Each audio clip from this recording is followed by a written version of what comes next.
नमस्कार प्यारे साथियों, आप सभी का बहुत बहुत स्वागत है पीटीज आईएएस एकेडमी की ओर से हमारी इस नॉलेज लेक्चर सीरीज में। मैं हूं संदीप मानुधने और आज हम आ गए हैं हमारे सीरीज के लेक्चर नंबर 5 पर। देखते ही देखते 5वां सेशन आ गया और आज हम वापस साइंस और टेक्नोलॉजी पर आ गए हैं। हमारी ये तीन सीरीज चल रही है, Indian economy, science and technology, environment and ecology. एक साइकिल हो गई है और कल हमने लिया था इंडियन इकोनॉमी पार्ट 2, जीडीपी का दूसरा हिस्सा लिया था। तो आपको मजा आ रहा है ना? सेशंस अच्छे लग रहे हैं? अपने सजेशंस, फीडबैक और आने वाले समय में आप क्या क्या पढ़ना चाहेंगे कमेंट थ्रेड में बिल्कुल बढ़िया आप सजेशन देते चलिए।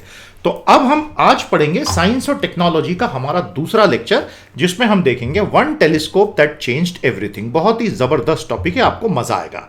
यह है सिविल सर्विसेज का, यूपीएससी का सिलेबस। हमारी ये पूरी सीरीज जो चलेगी ये प्योरली यूपीएससी सिविल सर्विसेज के लिए बनाई गई। तो जो भी लोग गवर्नमेंट एग्जाम दे रहे हैं, सिविल सर्विसेज दे रहे हैं, ये सीरीज का एक एक लेक्चर प्लेलिस्ट में जाके अच्छे से दो बार देख लो।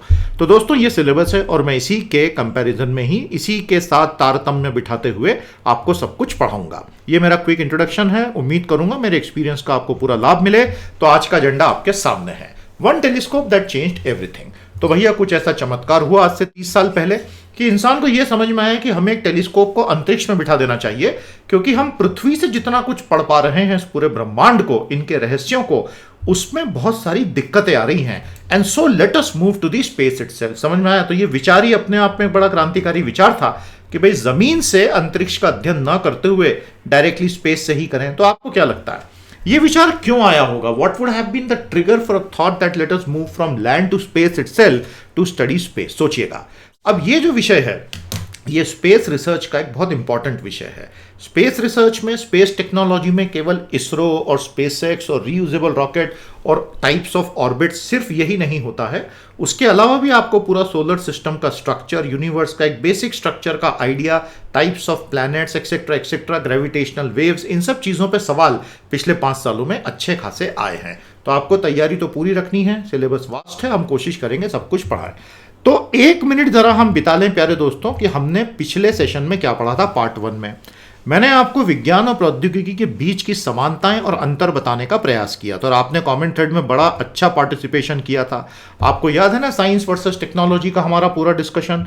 तो एक बार फिर से सही अर्थों में आपको मैं बता दूं, विज्ञान का अर्थ होता है ज्ञान की एक सतत खोज, जिसमें किसी भी तरह का मटीरियल गोल लेकर हम नहीं चलते हैं। We pursue knowledge for the sake of knowledge, not for the sake of producing artifacts which can be commercially utilized later. लेकिन टेक्नोलॉजी का तो सबसे बड़ा लक्ष्य ही ये होता है कि विज्ञान ने जो सीढ़ी बना के दी है उस पर चढ़ जाओ और उस पे से ऐसे प्रोडक्ट्स और टेक्नोलॉजीज बनाओ जो मार्केट में बिक सके, जिनका प्रैक्टिकल यूज ह्यूमन लाइफ के लिए हो। तो ये कोई बुरी बात नहीं है। साइंस की अपनी जगह है, टेक्नोलॉजी की अपनी जगह है। तो जो विज्ञान है उसने बताया कि इंटरनेट कैसे बनेगा, और जो टेक्नोलॉजिस्ट थे उन्होंने इंटरनेट को एक्चुअली प्रैक्टिकल लेवल पे बनाया, जिसकी वजह से आज मैं आपके साथ रूबरू हूं, आप मेरे साथ पढ़ पा रहे हैं, जबकि हम एक दूसरे से हजारों मील दूर बैठे हो सकते हैं। तो जरा आज मुझे एक बार कमेंट थ्रेड में बता ही दो, तुम लोग किस शहर से या भैया किस सेमी अर्बन या रूरल एरिया से हो और तुम्हारा राज्य कौन सा है और तुम अगले 6 महीने में कौन कौन सी एग्जाम देने वाले हो। सारे स्टूडेंट जो ये देख रहे हैं प्लीज जरा एक बार ये पोल में हिस्सा ले लेना। The name of your city, town और village, your state and which exams are you writing in the next 6 month. तो साइंस और टेक्नोलॉजी का बेसिक अंतर हमने देखा। अब 21वीं सदी में क्या हो रहा है, जो भी देश साइंस में इन्वेस्ट कर रहे हैं वो सारे आगे निकलते चले जा रहे हैं। तो वेस्टर्न देश हो गए और चाइना जिसने पिछले 25 सालों में कैचअप किया, उसका एक बड़ा कारण यह है आगे रहने का, they have invested in pure science, केवल टेक्नोलॉजी में नहीं, प्योर साइंस। उसकी वजह से क्या होता है, ये लोग बहुत सारा इंटेलेक्चुअल प्रॉपर्टी बना पाते हैं। इंटेलेक्चुअल प्रॉपर्टी राइट्स यूपीएससी के सिलेबस का हिस्सा है, पेटेंट्स वगैरह सब कुछ आता है, मैं आगे के लेक्चर्स में कहीं लूंगा, इसलिए आप याद रखिएगा ये पॉइंट सारे जुड़े हैं और ये सीरीज 100% यूपीएससी फोकस्ड ही है, ध्यान रखिएगा। अब जो देश विज्ञान में इन्वेस्ट कर रहे हैं, अरबों डॉलर लगाते चले जा रहे हैं, प्राइवेट सेक्टर भी लगा रहा है, सरकारी सेक्टर भी लगा रहा है, उनके यहां ओरिजिनल ऑथेंटिक बौद्धिक संपदा बनती है। और वो जो ओरिजिनल ऑथेंटिक आईपी बनता है उस पर उनको पेटेंट मिलता है, कॉपीराइट मिलते हैं, ट्रेडमार्क मिलते हैं, डिजाइन ट्रेडमार्क्स मिलते हैं, जिससे उनके बनने वाले प्रोडक्ट्स पे दूसरी दुनिया उनको, बची हुई दुनिया उनको रॉयल्टी देती है। तो ये देश अमीर ऐसे बनते हैं। तो भारत को भी अपनी ऑथेंटिक आईपीआर में बहुत इन्वेस्ट करना पड़ेगा ताकि हम भी सच्चे अर्थों में विश्वगुरु बने। और विज्ञान के दम पे ही होगा ये तो, बिना विज्ञान के तो विश्वगुरु आप बन नहीं सकते, 21वीं सदी में तो कम से कम नहीं बन सकते। ये सारी चीजों पे हमने बात की थी और मैंने आपको बहुत सारे उदाहरणों से साइंस और टेक्नोलॉजी के बीच का अंतर बहुत अच्छे से समझाया था। तो यहां आप डिजिटल करेंसी और ब्लॉकचेन देख रहे हैं, ये आगे मेरे सिलेबस में है, मैं कवर करने वाला हूं, ये भी सिलेबस का हिस्सा है आपके। तो ब्लॉकचेन और digital technology, blockchain, digital coins, government digital coin, bitcoin पढ़ना चाहोगे ना, एक बार कंफर्म कर देना। फिर हमने इस तरह के लाइफ के 4 बेसिक मॉलिक्यूल्स की बात की, होमो सेपियंस ही आखिर प्लेनेट अर्थ पर कैसे कब्जा करके बैठ गए, इन सब चीज़ों पे बातें की। तो प्यारे दोस्तों, ये हमारा पहला लेक्चर था और हमारा एक एवोल्यूशन का पूरा लेक्चर है, वो हम आपके लिए आगे लाने वाले हैं सीरीज में। एनीवे, अब शुरू करते हैं हम आज का हमारा स्पेसिफिक काम, इंट्रोडक्शन टू HST। हबल अंतरिक्ष दूरबीन जो है, हबल अंतरिक्ष टेलीस्कोप HST, इसने क्रांति कर दी। अब इसने क्या क्रांति की है वही आज हम पढ़ने जा रहे हैं। इसने हमारे पूरी की पूरी स्पेस की समझ, अंतरिक्ष की समझ, हमारे वर्तमान यूनिवर्स के उद्गम की, उत्पत्ति की, जन्म की समझ को 100 गुना बढ़ा दिया है। क्योंकि इसने जो पूरे यूनिवर्स का पिक्चर खींच के हमारे सामने रखा, और वो भी अभी पूरी लिमिट तक गया नहीं है, वो भी उसका एक छोटा हिस्सा ही देख पाया है हबल। इसके लिए अब हम एक अगला टेलीस्कोप भेजने वाले हैं जो कि इसका सक्सेसर होगा, थोड़ी देर में हम देखेंगे। पिछली क्लास में भी देखा था, नाम बताइएगा, जेम्स वेब याद आ रहा है ना? तो हम वो भेजने वाले हैं ताकि और डीप हम जा सकें। यही हमारे आज के अध्ययन की विषय वस्तु है। तो प्यारे दोस्तों, एक ऐसी दूरबीन हमने स्पेस में भेजी जिसने हमारा पूरा का पूरा अंडरस्टैंडिंग ही बदल के रख दिया। तो इसके लिए थोड़ा 400 साल अब हम पीछे चलते हैं, और जो दुनिया के बहुत बड़े ऐसे वैज्ञानिक रहे जिन्होंने अपने समय के सामाजिक और धार्मिक दबावों के बावजूद बहुत अनोखा काम कर दिया और जान की बाजी लगा के किया। From the dawn of humankind to 1600 AD, all that human knew about the universe came through observations with the naked eye. तो मानव जाति की शुरुआत से लेके 1600 ईस्वी तक जो कुछ भी आंखों से दिखता था, उसके दम पर हमने यूनिवर्स की एक कल्पना दिमाग में बनाई। और तारीफ करनी होगी दुनिया भर के हमारे पूर्वजों की लाखों सालों के, जिन्होंने सितारों को देखकर, इन सबको देखकर बड़े बड़े महासागर पार कर लिए। देखिए दोस्तों, पूरा का पूरा पैसिफिक ओशन, वहां की एक एक आइलैंड पे इंसान जाके बस गया है। अब हमारे यहाँ satellite phone, internet, internal combustion engine, steam engine, हवाई जहाज, ये तो पिछले 200 सालों में बने ना। यहाँ तो हजारों सालों से जो हमारे पूर्वज हैं वो रहते आ रहे हैं प्रशांत महासागर के सारे द्वीप समूहों पर। उन लोगों का नाम है लापिता, द लापिता पीपल। तो जब वैज्ञानिकों ने पूरा रिसर्च किया तो उनको पता चला कि लापिता लोग ये पूरा अंतरिक्ष का ज्ञान लेकर, एक बेसिक नॉलेज लेके, बड़े बड़े अपने वो सब पेड़ काट के, लकड़ियां इकट्ठी करके जहाज बना लेते थे और बस चप्पू चला चला के हजारों मील चले जाते थे पैसिफिक ओशन में। इतनी हिम्मत कहां से आती थी? तो ये बेसिक विज्ञान की, डायरेक्शन की समझ, और उसमें से बहुत सारे मर भी जाते थे, लेकिन फिर एक द्वीप को पॉपुलेट किया, फिर आगे बढ़े। तो this curiosity, this desire to learn something new, this desire to push the frontier of knowledge is what has brought man here. इसलिए विज्ञान और प्रौद्योगिकी मजेदार टॉपिक है, समझ में आ रहा है? मुझे खुशी है कि यूपीएससी में ये सब पूछते हैं। तो प्यारे दोस्तों, हम 1600 ईस्वी तक अपनी आंखों से जो देख पाते थे उसके दम पर हमने बात की, लेकिन उसके बाद फिर एक व्यक्ति आया जिसने सारी कहानी बदल के रख दी। इनफैक्ट बहुत सारे लोगों ने किया, लेकिन उसमें गैलीलियो का कंट्रीब्यूशन हम अच्छे से याद रखते हैं। उन्होंने जब अपना टेलीस्कोप बनाया और उन्होंने अंतरिक्ष को समझना शुरू किया, और जब उन्होंने पहली बार ये बोला कि this world is not geocentric but heliocentric, तो जो पूरा का पूरा धार्मिक संगठन था वो उनसे बहुत भड़क गया।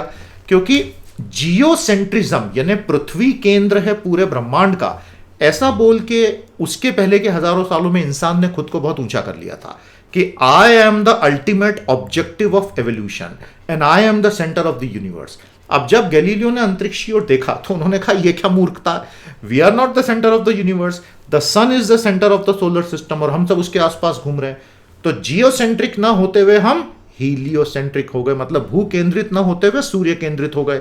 अब ये समाज के लिए, धर्म के लिए बहुत बड़ा झटका था कि we are not geocentric, we are heliocentric, तो हम भी इस ब्रह्मांड का एक छोटा सा हिस्सा है। ये बात लोगों को हजम नहीं हुई, तो गैलीलियो को उसके लिए बहुत बुरी तरह से दंडित किया गया, और जान जाते जाते बची भाई साहब की। तो वैज्ञानिकों ने भैया बहुत कुछ किया हमारे लिए, और उनको ये पता चला कि Saturn has rings, Jupiter had moons, और अब इनके तो कितने 50-50 मून्स निकल आए, नेबुलस पैचेस जो कि मिल्की वे था, और कलेक्शन ऑफ काउंटलेस स्टार्स था। तो ऐसे हमारे पहले टेलीस्कोप ने, गैलीलियो गैलीली साहब ने जिसको बनाया था, इटली में फादर ऑफ ऑब्जर्वेशनल एस्ट्रोनॉमी जिनको बोला जाता है, ये थोड़ा सा याद रख लीजिएगा।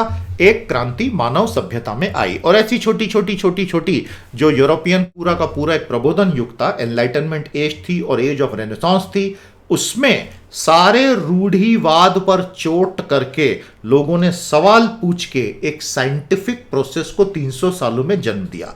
उस वजह से यूरोप पूरी दुनिया में सबसे आगे निकल गया। जिन देशों ने साइंटिफिक प्रोसेस को नहीं माना और रूढ़ियों में अटके रह गए, वो सारे पीछे रह गए, और इंडस्ट्रियल रेवोल्यूशन में दूसरे लोग आगे निकलते चले गए। आपको बात समझ में आई? रिफ्रैक्टिंग एंड रिफ्लेक्टिंग टेलीस्कोप, दो तरह के टेलीस्कोप्स होते हैं प्यारे दोस्तों। बेसिकली टेलीस्कोप एक इस प्रकार की दूरबीन होती है जो हमें बहुत बहुत बहुत दूर के ऑब्जेक्ट जो आंखों से दिख ही नहीं सकते, उन्हें देखने में थोड़ी मदद कर देती है। Most telescope they have curved mirrors, जो कि जितनी अधिक रोशनी इकट्ठा कर सकें उतनी अधिक रोशनी इकट्ठा करते हैं। तो ये बात इंसान को पिछले 100 सालों में समझ में आई कि टेलीस्कोप का लेंस हम जितना बड़ा बनाएंगे वो उतनी ज्यादा रोशनी एकत्रित करेगा, जिसको हमने फोकस किया तो बहुत दूर के बहुत धुंधले ऑब्जेक्ट्स भी साफ साफ दिखेंगे। तो सारा खेल ये हो गया that try and collect as much light as you can on the collecting lens, वो रिफ्रैक्टिंग हो रिफ्लेक्टिंग हो किसी भी तरह। तो उसी वजह से फिर वो अरेसीबो टेलीस्कोप बना, दुनिया का सबसे बड़ा, प्यूर्टो रिको में, जो 1 साल पहले पूरा का पूरा अपने वजन के तले ही क्रैश होकर खत्म हो गया। उसके भी मैं आपको चित्र भी दिखाऊंगा।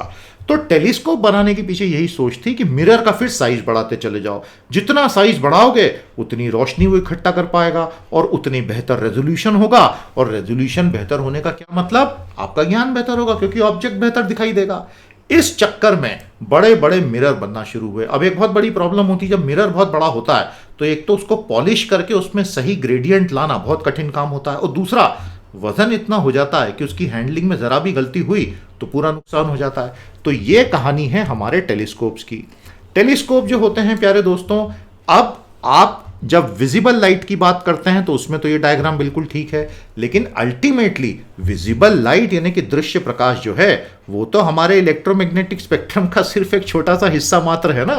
पहली क्लास में भी बात की थी। यहां आता है इंफ्रारेड, यहां पर आपकी वेवलेंथ की साइज बढ़ती चली जा रही है, फिर आते हैं माइक्रोवेव्स, फिर आते हैं रेडियो वेव्स, और दूसरी तरफ आता है ultra violet, X rays, gamma rays. ये कम होती जा रही है और इनकी फ्रीक्वेंसी बढ़ती चली जा रही है। तो अब आपके पास रेडियो वेव्स के लिए रेडियो टेलीस्कोप भी बनना शुरू हो गए, और रेडियो टेलीस्कोप्स ने रेडियो वेव्स को इकट्ठा करना शुरू किया। यहां मैं आपको क्विकली बता दूं, साउंड वेव जो आप मुझे सुन रहे हैं, क्योंकि हवा में से साउंड आप तक आ रहा है, साउंड वेव को मीडियम की जरूरत है, या तो उसको पानी चाहिए या मेटल चाहिए या एयर चाहिए, लेकिन रेडियो वेव्स को कोई मीडियम नहीं चाहिए, क्योंकि radio waves are electromagnetic waves, sound waves are not electromagnetic waves. ये बेसिक अंतर समझ में आ गया? कमेंट थ्रेड में हमें समझा दीजिए what are the differences between radio waves and sound waves. ठीक है, रेडियो तरंगों में और ध्वनि तरंगों में क्या अंतर होता है बताइए। कई लोग क्योंकि कंफ्यूज हो जाते हैं कि दोनों तो एक ही हैं, एक नहीं है दोनों। प्यारे दोस्तों, हबल स्पेस टेलीस्कोप जब हम लेकर आए, नासा और ईएसए का जॉइंट प्रोजेक्ट था। नासा का फुल फॉर्म क्या है भैया? National aeronautics and space administration. America का अंतरिक्ष संगठन, जैसे भारत का शानदार संगठन है इसरो, उसी तरह यूरोप का है यूरोपीय अंतरिक्ष संगठन। नासा में जो गोडार्ड स्पेस फ्लाइट सेंटर है वो हबल को मैनेज करता है। स्पेस टेलीस्कोप साइंस इंस्टीट्यूट जो है वो उसके ऑपरेशंस चलाती है।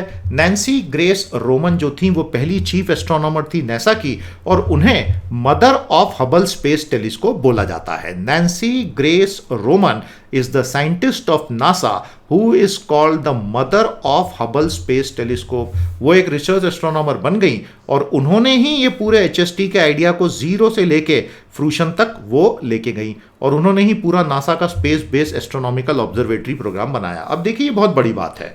आप जमीन पर तो टेलीस्कोप बनाए जा रहे हैं, लेकिन आज से 30-40 साल पहले ये विचार देना कि हम लाखों डॉलर खर्च करके पूरा लॉन्च करेंगे और एक सैटेलाइट को, बेसिकली हमारी ऑब्जर्वेटरी को एक ऑर्बिट में लॉन्च कर देंगे अर्थ के आसपास, ये तो एक क्रांतिकारी विचार था। उसके लिए पॉलिटिशियंस को कन्विंस करना कि आप फंडिंग करो, मतलब काफी हिम्मत लगी होगी अपने विजन को लेके। नैन्सी ग्रोस रोमन, याद रखिएगा। अलग अलग प्रकार के स्पेस सैटेलाइट्स आए जिन्होंने स्पेस टेलीस्कोप को स्थापित किया, और ये सारे के सारे जो स्पेस टेलीस्कोप्स हैं सब अपने अपने ढंग से काम कर रहे हैं। मैंने सबके तस्वीरें आपको दी हैं, जिनमें से 2-3 जो हैं वो सबसे पॉपुलर हो गए। तो हमें स्पेस टेलीस्कोप की जरूरत ही क्यों है? देखिए, इसके फेवर में जो तर्क दिए जाते हैं, पहला ये है कि सबसे बड़ी बात, पृथ्वी के सारे वायुमंडल से ये बच जाते हैं। तो तो जो प्लैनेट्स हैं, स्टार्स हैं, गैलेक्सीज हैं, उनको देखने में ये सफल हो पाएंगे, और वो तो करोड़ों करोड़ों हैं। और हमारे पृथ्वी का प्रदूषण इतना ज्यादा बढ़ गया है कि वो पूरे के पूरे इस विजन को ऑब्स्ट्रक्ट कर देता है। इनफैक्ट अब आजकल एक नया बहुत बड़ा प्रॉब्लम शुरू हो गया है। इलॉन मस्क और जेफरी बीजोस, स्पेसएक्स और ब्लू ओरिजिन वाले, इन्होंने अपने हजारों हजारों सैटेलाइट चढ़ा दिए लो अर्थ ऑर्बिट में स्पेस इंटरनेट के लिए। भारत में स्पेस इंटरनेट आ रहा है, मालूम है ना। एयरटेल वाले सुनील भारती मित्तल भी अपना पूरा प्रोजेक्ट 650 सैटेलाइट का ले आए हैं, जिसमें ये लो अर्थ ऑर्बिट में चलाएंगे और आपको फोन पे डायरेक्टली स्पेस से इंटरनेट आएगा। समझ में आया आपको? तो 24/7 रहेगा। ये लोग कोशिश कर रहे हैं 5G लेवल की कनेक्टिविटी एक दिन इसके ऊपर दे दें तो क्रांति हो जाएगी, और मल्टीपल अवेलेबल रहेंगे।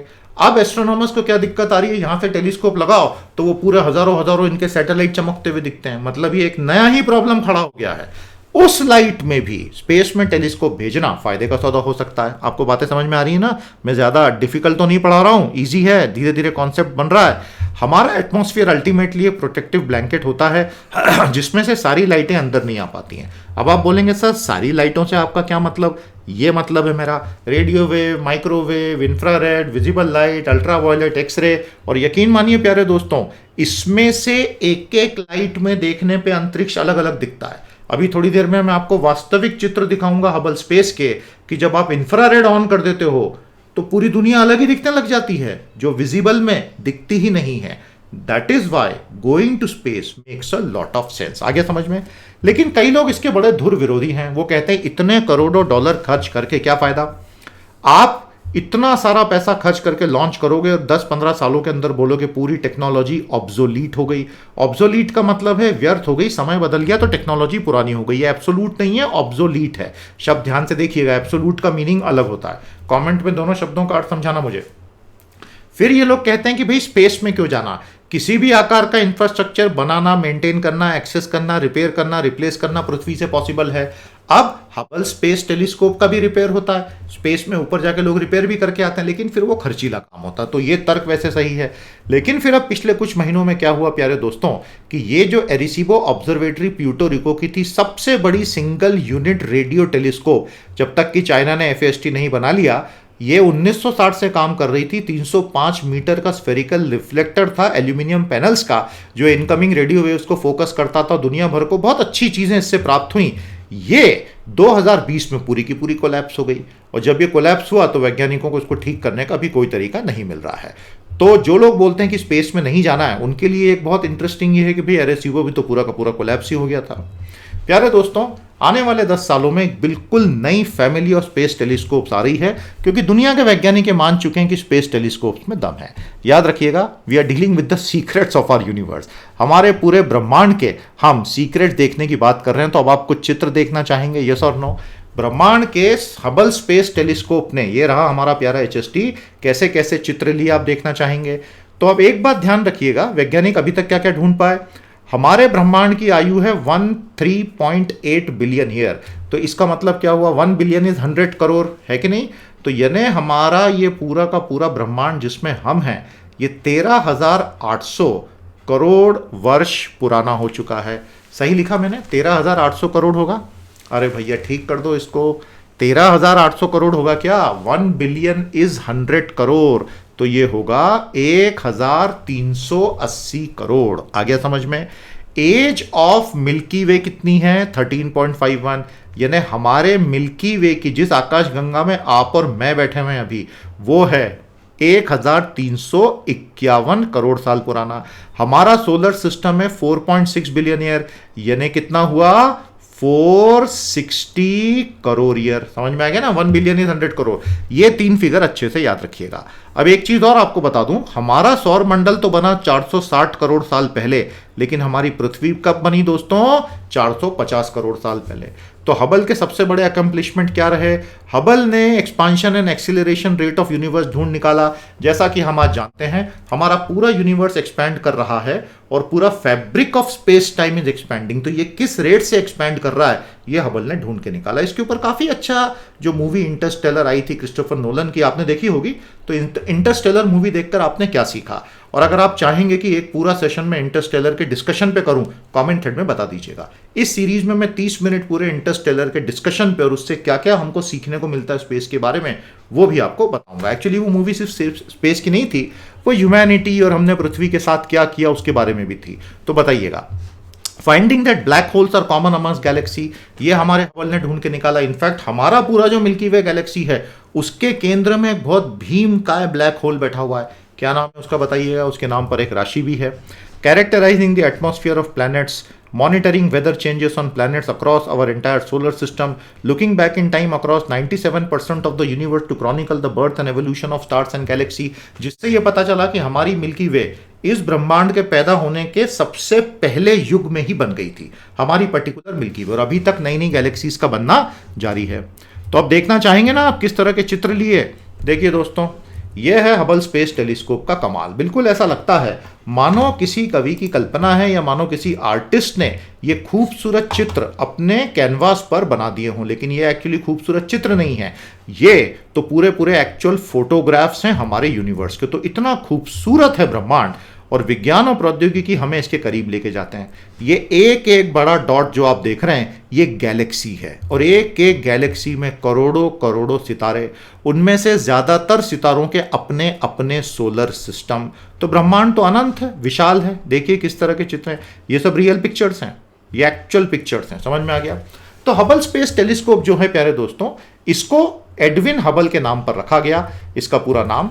और एडविन हबल साहब जो थे उन्होंने अपने समय में 1920s में माउंट विल्सन ऑब्जर्वेटरी पे उस समय का सबसे बड़ा टेलीस्कोप यूज करके मिल्की वे के परे गैलेक्सीज ढूंढ निकाली थी। समझ में आया। और इसीलिए उनके नाम पर HST का नाम रखा गया। हबल का लॉन्च 1990 में हुआ था, तो 2020 में हबल स्पेस टेलीस्कोप के 30 साल पूरे हो गए। तो ये काफी बड़ा लैंडमार्क है। समझ में आ गया आपको। और उसके सर्विसिंग मिशंस भी हुए, एस्ट्रोनॉट्स ऊपर जाके उसकी सर्विसिंग भी करके आए, जो एक महंगा काम होता है। लेकिन एरेसीबो तो जमीन पे ही पूरा कोलैप्स हो गया, तो दोनों के प्लसेस माइनसेस होते हैं। समझ में आ गया। तो दोस्तों ये है हबल स्पेस टेलीस्कोप और ये है उसका पूरा ढांचा। तो मैं कोशिश कर रहा हूं कि आपको विज्ञान एक ऐसे रोचक ढंग से पढ़ा सकूं कि आपको इन चीजों में बहुत इंटरेस्ट आने लग जाए। फिर तो आप खुद भी बहुत अच्छी पढ़ाई कर लोगे। और ये सब इतना कलरफुल और इतना इंटरेस्टिंग है, तो मैंने सोचा आज आपसे HST की बात पहले करें। अब इसने काम कैसे किया, आइए दोस्तों देखते हैं वर्किंग ऑफ HST। देखिए वर्किंग ऑफ HST की जहां तक बात है, जब हम बात करते हैं तो इसमें क्या होता है that light hitting the telescope's main mirror यानी प्राइमरी मिरर, वो एक सेकेंडरी मिरर पर जाती है जो प्राइमरी के ऊपर रखा हुआ होता है। समझ में आया आपको। द सेकेंड, और ये पूरा ढांचा हमने यहाँ ऑलरेडी आपको बता दिया, इसमें प्राइमरी मिरर, सेकेंडरी मिरर, ये सब बताया गया है। तो सिर्फ एक बेसिक लेवल पे देख लीजिए। सेकेंडरी मिरर जो होता है, जहां पे लाइट अब आ गई है, वो उस लाइट को एक होल में से in the primary where it enters the Hubble instrument pass कर देती है, और वहां पे फाइनल फोकस डिटेक्टर्स पे होता है। हबल का प्राइमरी जो मिरर है 2.4 मीटर है डायमीटर में, और बहुत जबरदस्त बिजली लाइट इकट्ठी कर लेता है। हबल जो है वो it can detect object that are 10 billion times fainter than the unaided eye can see. तो हमारी आंख बिना किसी चश्मे के या दूरबीन के जो देख सकती है, उससे 10 बिलियन टाइम्स फेंट, 1 बिलियन इज 100 करोड़, तो उससे 10 बिलियन टाइम्स फेंटर ऑब्जेक्ट्स को ये इकट्ठा कर लेता है प्राइमरी और सेकेंडरी मिरर की मदद से। और पृथ्वी के ऊपर है तो पोल्यूशन का असर इसके ऊपर होता नहीं, क्योंकि प्रैक्टिकल वैक्यूम में ये काम करता है। अब मैं आपको 4 बड़ी महत्वपूर्ण तारीखें बता रहा हूं, और उसके बाद फिर मैं आपको बताऊंगा कि किस तरह से ये वेवलेंथ का पूरा इंफ्रारेड का असर होता है। और मैजिक ऑफ इंफ्रारेड लाइट क्या होती है अभी आप देखेंगे तो आप बिल्कुल भौचक के रह जाएंगे। प्यारे दोस्तों, 4 प्रमुख तारीखें याद रखिएगा। 1610 में क्या हुआ, इटालियन साइंटिस्ट गैलीलियो गैलीली ने अपने टेलीस्कोप से यह बताया दुनिया में कि भाई पृथ्वी केंद्र बिंदु नहीं है, हम तो कुछ भी नहीं है। 1750 में क्या हुआ, टॉमस राइट अंग्रेज एस्ट्रोनॉमर थे, उन्होंने ये कहा कि ये जो बादलों जैसे ढांचे नेब्यूला या नेब्यूली जो दिख रही हैं, ये दरअसल मिल्की वे जैसी बड़ी बड़ी गैलेक्सीज होंगी। 1750 टॉमस राइट। 1771 में फ्रांस के एक कॉमेट हंटर थे चार्ल्स मेजियर। चार्ल्स मेजियर ने अपना एक पूरा कैटलॉग बना दिया नॉन स्टेलर ऑब्जेक्ट्स का, और उसके अंदर बहुत सारे गैलेक्सीज की लिस्टिंग कर दी। तो एक्चुअली चार्ल्स मेजियर का जो पूरा पूरा कैटलॉग है उसमें सबसे पहले अलग अलग प्रकार की आकाश गंगाओं का वर्गीकरण मिलता है, चार्ल्स मेसियर्स कैटलॉग, और ये नाम फिर आगे इट स्टक। 1924 में ही एडविन हबल ने M31 यानी एंड्रोमेडा नेबुला जो गैलेक्सी के बाहर है उसका पूरा चित्रण किया और उन्होंने बताया कि कितने प्रकार की गैलेक्सीज और हो सकती हैं। तो ये 4 तारीखें थोड़ी सी ध्यान रखिएगा, ये अलग अलग जगह एमसीक्यू में कहीं आ सकती हैं। अब हमारा परसेप्शन तो दुनिया का बहुत लिमिटेड है, ह्यूमन आईज जो हैं हम तो केवल विजिबल लाइट देख सकते हैं। अब हम विजिबल लाइट क्यों देख सकते हैं, मैं फिर से आपको पूरी टाइमलाइन समझा देता हूं। हमारा सोलर सिस्टम बना 460 करोड़ साल पहले 4.6 बिलियन, हमारी अर्थ बनी 450 करोड़ साल पहले 4.5 बिलियन। पूरा जीवन आता गया मरता गया, आता गया मरता गया, आता गया मरता गया। 24 लाख साल पहले, यानी प्रैक्टिकली कुछ भी नहीं 450 करोड़ में, 24 लाख साल पहले हमारा पहला पूर्वज उठा अफ्रीका में, होमो हैबिलिस। उसकी बहुत सारी लाइनेजेस निकली, सारी सारी सारी खत्म होती गई और लगभग 4 लाख साल पहले होमो सेपियंस उठे। और हम होमो सेपियंस ने पिछले 15,000 साल में कृषि क्रांति करके ये आधुनिक सभ्यता बना ली। तो हमारी पूरी आधुनिक सभ्यता 5-6-7 हजार साल की इस 450 करोड़ साल की पृथ्वी पर एक्चुअली 1 सेकंड के बराबर है, उससे ज्यादा कुछ भी नहीं है ये हमारी, और उसमें हमने इतनी तरक्की कर ली तो ये क्रेडिटेबल है। अब इस सब में जो मानव शरीर का विकास हुआ, हमारा ब्रेन बहुत लिमिटेड काम करता है। हमारा ब्रेन सिर्फ उतना काम करने के लिए बना, Charles Darwin theory of natural selection and evolution, जिससे वो हमको जिंदा रख सके। तो उसको सिर्फ और सिर्फ वही दिखता है जो हमारे काम का है।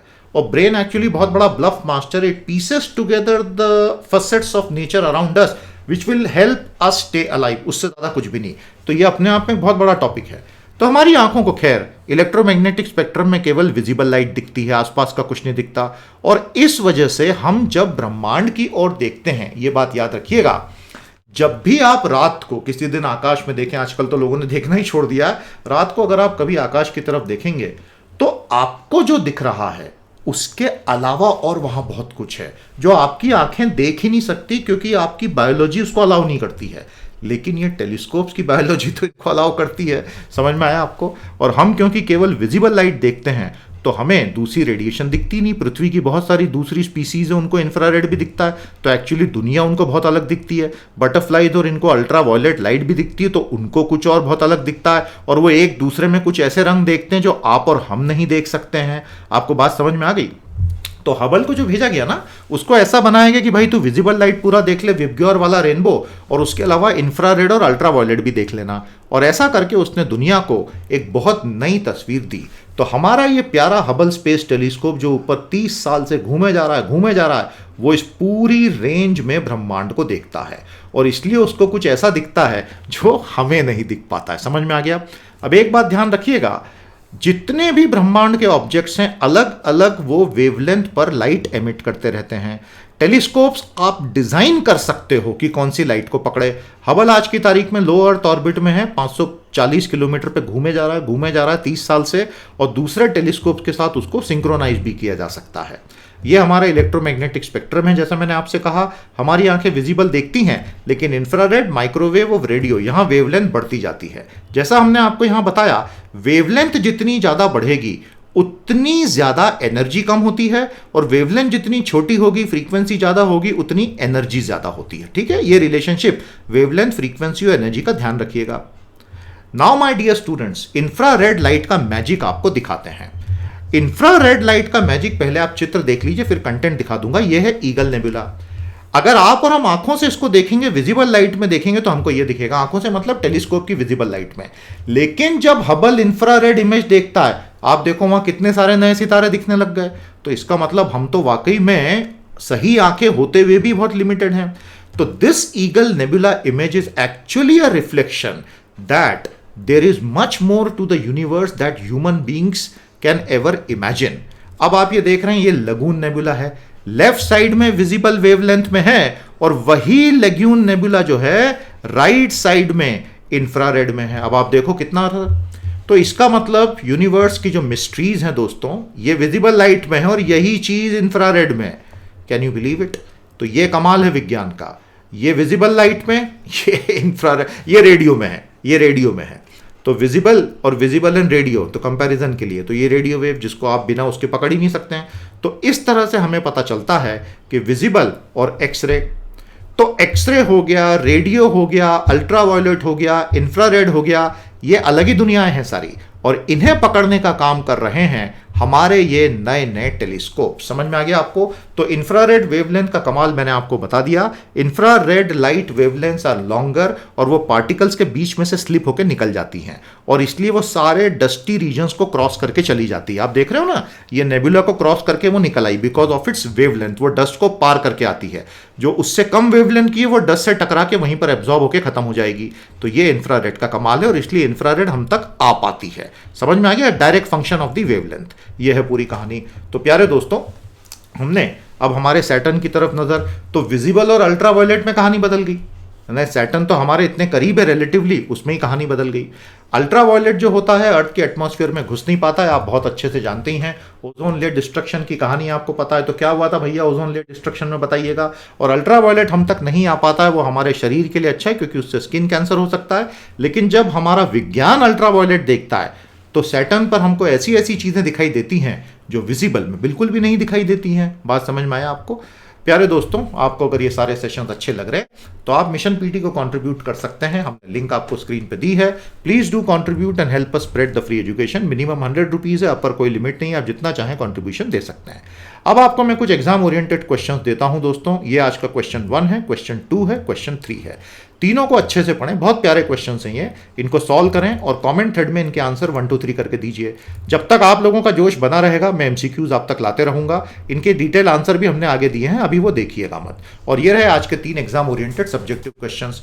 ये क्वेश्चन भी बिल्कुल सिविल सर्विसेज में आ सकते हैं इस तरह के, तो सोच के लिखना शुरू कीजिए। पूरा 1200 वर्ड का ऐसे भी आ सकता है। अल्टीमेटली यही सब ज्ञान काम आना है आपके पास। तो ये सारे जो यूनिट्स हैं ज्ञान के, ये इकट्ठे होते जा रहे हैं। मजा आया आपको अभी तक साइंस एंड टेक्नोलॉजी में? यस और नो जल्दी कंफर्म करो, सेशन को लाइक करो, शेयर करो। और इसी का जो अगला हिस्सा है उसमें मैं जेम्स वेब भी कवर करूंगा और एचएसटी का भी कुछ पढ़ाना है। तो अब साइंस और टेक्नोलॉजी जब 3 दिन बाद आएगा तो इसका बचा हुआ हिस्सा मैं आपका कवर करवाऊंगा। ठीक है? तो इस तरह से हम bit by bit, piece by piece cover करेंगे। आप हमारे 6 जुलाई के साइंस और टेक्नोलॉजी क्रैकर में आज के आज एनरोल कर सकते हैं। लिंक हमने आपको दी है। पीडीएफ डाउनलोड करोगे ये वाला, जब कमेंट थ्रेड में इसकी लिंक है, और इस स्लाइड पे भी क्लिक करोगे तो आप इसी पेज पे जाओगे एनरोलमेंट के। 25 घंटे का कोर्स है दोस्तों, और ये जरूर ज्वाइन कीजिएगा। मैं आपको एकदम टॉप लेवल पर एसएनटी में इस हमारे क्रैकर कोर्स में पूरा साइंस और टेक्नोलॉजी कॉम्प्रिहेंसिवली कवर करवाऊंगा। आप अगर चाहें तो कॉम्बो कोर्स में हमारे 4 कोर्सेज का अद्भुत कॉम्बिनेशन भी आपको मिल सकता है। हमारी टीम का मोबाइल नंबर दिया है, बात करें, जानकारी लें और एनरोल करें। पैरेलल में दोस्तों हमारा इकोनॉमी क्रैकर भी चलता है, उसकी जानकारी भी साइट पर आपको मिलेगी। तो ये था हमारा आज का सेशन। कैसा लगा? मजा आया? आने वाले सेशंस में और क्या क्या आप पढ़ना चाहेंगे लिखते रहिए, मैं सारे कमेंट देखता रहता हूं। और इस सीरीज को आगे बढ़ाना आप लोगों की भी जिम्मेदारी है। इसको अच्छे से समर्थन दीजिए, अपने दोस्तों तक इसको स्प्रेड कीजिए, पढ़ते रहिए, बढ़ते रहिए। अब हम कल मिलेंगे दोस्तों एनवायरनमेंट और इकोलॉजी के हमारे दूसरे सेशन में, जो कि होगा इस सीरीज का हमारा 6ठा सेशन। अब मुझे इजाजत दीजिए। नमस्कार, जय हिंद।